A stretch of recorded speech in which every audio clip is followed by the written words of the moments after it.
You're the man of the hour, which is why we came up to Capitol Hill to talk to you. And I'm going to start with Iran on this parade of issues that we have to discuss here. The president saying earlier today that the violence has stopped. The killing has stopped, he said, and the executions have been canceled. Is any potential strike canceled as well? Look, if he's heard that from sources on the ground, I'd have to see the sources. But this is a murderous regime that never stops killing. It's just a matter of how many, not whether or not they're pursuing it. So I'm very skeptical that something overnight could have actually occurred to have gotten from thousands to zero. It just doesn't make sense to me. Pretty remarkable. You had a speech on the floor of the Senate the other day in which you said that you are sick of stupid. Made a headline in the Washington Post, and you were talking in that speech about the people around the president, not Donald Trump himself. Is he getting bad advice? I think the president is. I've enjoyed a good relationship with the president. It's probably different from other members. I'm very direct. Look, I spent 20 years in top-tier management consulting. I spent 20 years in legislative politics. I like to think that I can help look around corners. I see advice here that's not taking care of the president's best interest. The Greenland position is a good example. We need people to make sure the president has a fully weighted set of criteria before he moves forward on some of these policies. I see no path where his aspiration for Greenland occurs unless it's a negotiation and something far short of what he has in mind. We talked to Senator Chris Coons at this time last evening, who I know is taking part in a bipartisan codel to Denmark with you and others. He was strident in his language, making it clear that NATO is at stake. Is that where we are? No, I think we're going to get into a little bit of hyperbolic language here. Chris is a friend of mine. He's a Democrat. I could see where he's may take that position. But I've been the Republican leader of the Senate NATO Observer Group since 2018. Yes. I'm going there to reassure everyone that unlike what angered me last week was one of the president's advisors making the statement that it was the position of the U.S. government that Greenland would become a part of the United States. He doesn't have an election certificate. He is not a member of the Article 1 branch. I am. It can be his position. It can currently be the position of the president.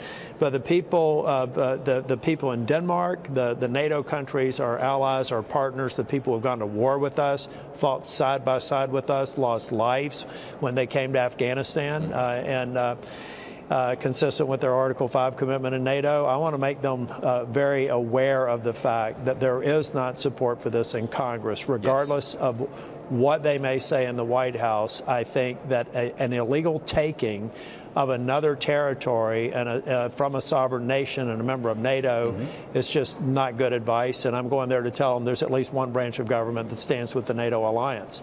It's still wanting to achieve the president's goals. Of course, we need to project power in the Arctic. Of course, we need to counter what were the first ever joint military exercises with China and Russia in the Arctic. Let's get there in a faster, more sustainable, less acrimonious way that strengthens the nation alliance, not putting it into question. We've heard a lot of justifications for this idea. It was critical minerals, it was strategic importance, the fact that it was a neighbor. Today, the president says we need Greenland to build the Golden Dome. Would you be able to assure officials in Copenhagen that there will be no military action against Greenland? If there is military action against Greenland, I will be one of the first people to file and co-sponsor a War Powers resolution. It will pass. That is what I'm trying to communicate to the president. We want to help him. I support the vast majorities of the president's policies, have in the past, will in the future. But we have to speak truth to power when the single most important alliance in the history of the democratic world is put into question, and it shouldn't be. So if I understand with the meeting with the foreign ministers that they came away frustrated and that Vice President Vance may have taken a different position, I just respectfully disagree. Just to be clear, this is not the way you strengthen alliances that are vitally important for the safety and security of this world. Understood. To be clear, the existing arrangement that we have with Denmark and with Greenland would allow us to position that's Golden why, Dome elements, would it not? As a fiscal conservative, think about this. We don't have to pay whatever we have to pay or go to the expense of whatever it would take to take this country and then have it discounted with all the loss of alliances. At our height, we had as many as 17 military installations there.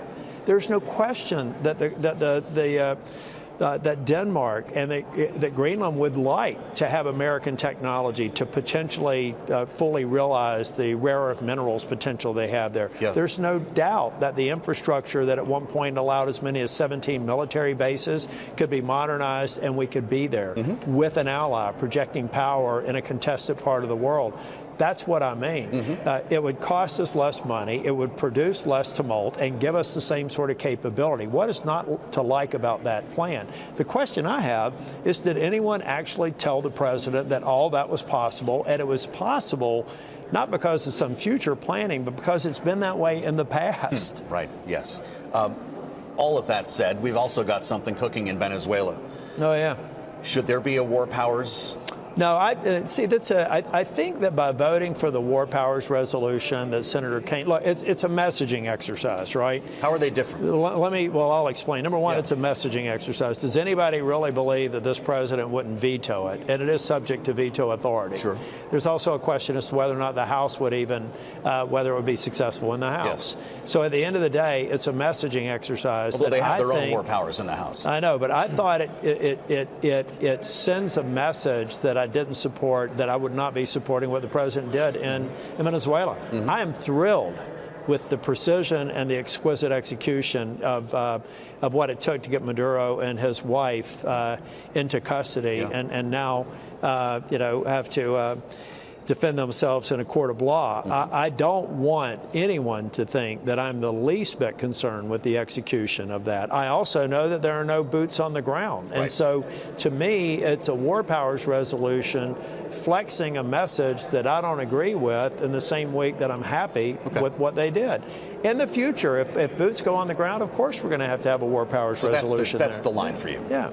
Yeah, we're going to need all that, because at some point, if we really want Venezuela to be successful, we've got to have a long-term plan that goes far beyond this president, so they can achieve what their real potential is in Venezuela, and it's enormous. If we're talking about a 10-year build-out, that's for sure. I worked in Venezuela around the turn of the century, and I've always said they are one of the most extraordinary. Their natural resources, their geographic positioning, they could be the envy of the Western Hemisphere if we help them, and I think that's what the president wants to do. Interesting. I have to ask you about what's going on with the chairman of the Federal Reserve. This has put you on the front page. Content-rich week, huh? Well, I should say so, and it's only Wednesday, Senator. You've been on front pages all over the country as essentially the face of opposition to this idea, at least from the Republican side of the aisle. President Trump says he didn't know it was coming.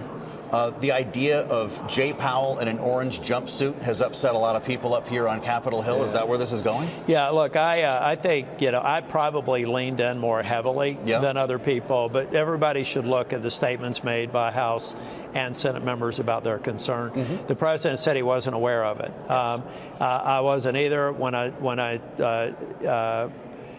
When I saw something like that, I thought we had to move very quickly again to make sure that the markets, I think the markets could have reacted very differently this week if everybody thought that the independence of the Fed was about to be shredded. The market didn't take it that seriously. I think that the market saw statements from members of Congress and others who are saying, look, you want to go through this process.